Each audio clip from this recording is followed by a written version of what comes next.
UP विधानसभा चुनाव से पहले बीएसपी का बड़ा ऐलान। बसपा सुप्रीमो मायावती और महासचिव सतीश चंद्र मिश्रा नहीं लड़ेंगे चुनाव, सतीश चंद्र मिश्रा ने किया ऐलान। सपा प्रमुख अखिलेश यादव ने बीजेपी पर साधा निशाना, कहा जनता को गुमराह करने की कोशिश कर रही है बीजेपी की सरकार, जनता देगी जवाब, बीजेपी को राधे राधे कहकर विदा करेगी जनता। गोवा में कांग्रेस नहीं करेगी टीएमसी से गठबंधन, कांग्रेस नेता केसी वेणुगोपाल ने ट्वीट कर गठबंधन की अटकलों पर लगाया विराम। कांग्रेस नेता दिग्विजय सिंह ने साधा यूपी के सीएम योगी आदित्यनाथ पर निशाना, योगी के पास हिंदू मुस्लिम और भारत पाकिस्तान के अलावा कोई और मुद्दा नहीं है। राजनीतिक सीन में वापस लौटे राहुल गांधी, विदेश वापसी के बाद लिया चुनावी तैयारियों का जायजा और नेताओं के साथ की कई बैठकें। अभिनेता सोनू सूद की बहन मालविका सूद की कांग्रेस में एंट्री से मचा बवाल, मोगा सीट से विधायक हरजोत कमल ने टिकट नहीं मिलने पर कहा बागी होकर लड़ूंगा इलेक्शन। देश में बढ़ रहा कोरोना का कहर, मकर संक्रांति पर ऋषिकेश के गंगा घाटों पर डुबकी नहीं लगा सकेंगे श्रद्धालु। देश में तेजी से पैर पसार रहा है कोरोना, घर लौटने लगे दिहाड़ी मजदूर, सताने लगा लॉकडाउन का डर। देश में एक बार फिर बढ़ने लगे कोरोना के केस, कोरोना की चपेट में आई 92 वर्षीय गायिका लता मंगेशकर, आईसीयू में कराया गया भर्ती। कोरोना मरीजों को लेकर दिल्ली के सीएम केजरीवाल ने किया ऐलान, होम आइसोलेशन वाले कोरोना संक्रमित मरीजों के लिए शुरू होगी योगा क्लास।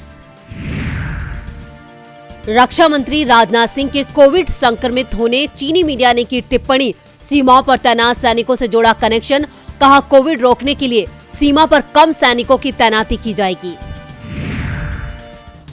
चीन में अफगान राजदूत ने दिया इस्तीफा, तालिबान की ओर से काबुल पर कब्जे के किए जाने के बाद महीनों तक कर्मचारियों को नहीं मिली सैलरी। यूक्रेन और रूस के बीच फिर बड़ा तनाव, रूस ने तनाव के बीच भारतीय मीडिया से जताई नाराजगी। रूस के तनाव को लेकर भारतीय मीडिया की रिपोर्ट पर रूस का मानना है कि भारतीय मीडिया ने कजाकिस्तान और यूक्रेन को लेकर पूरा सच नहीं बताया।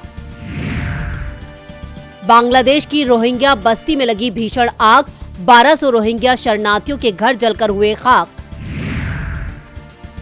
पाक के पीएम इमरान खान का आरोप, कहा भारत में अल्पसंख्यकों को निशाना बना रहे हैं चरमपंथी समूह, कहा इस तरह का एजेंडा क्षेत्रीय शांति के लिए एक वास्तविक और वर्तमान खतरा है।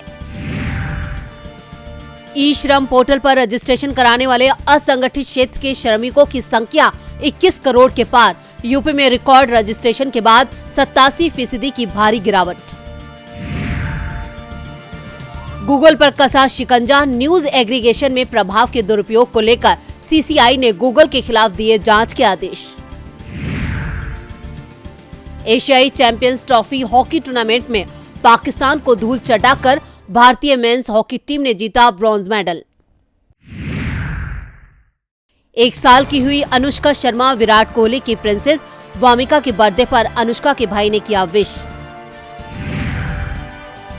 बजरंगी भाईजान की मुन्नी को मिला भारत रत्न डॉक्टर अंबेडकर अवार्ड, हर्षाली मल्होत्रा ने अपने आधिकारिक इंस्टाग्राम अकाउंट से शेयर की तस्वीरें।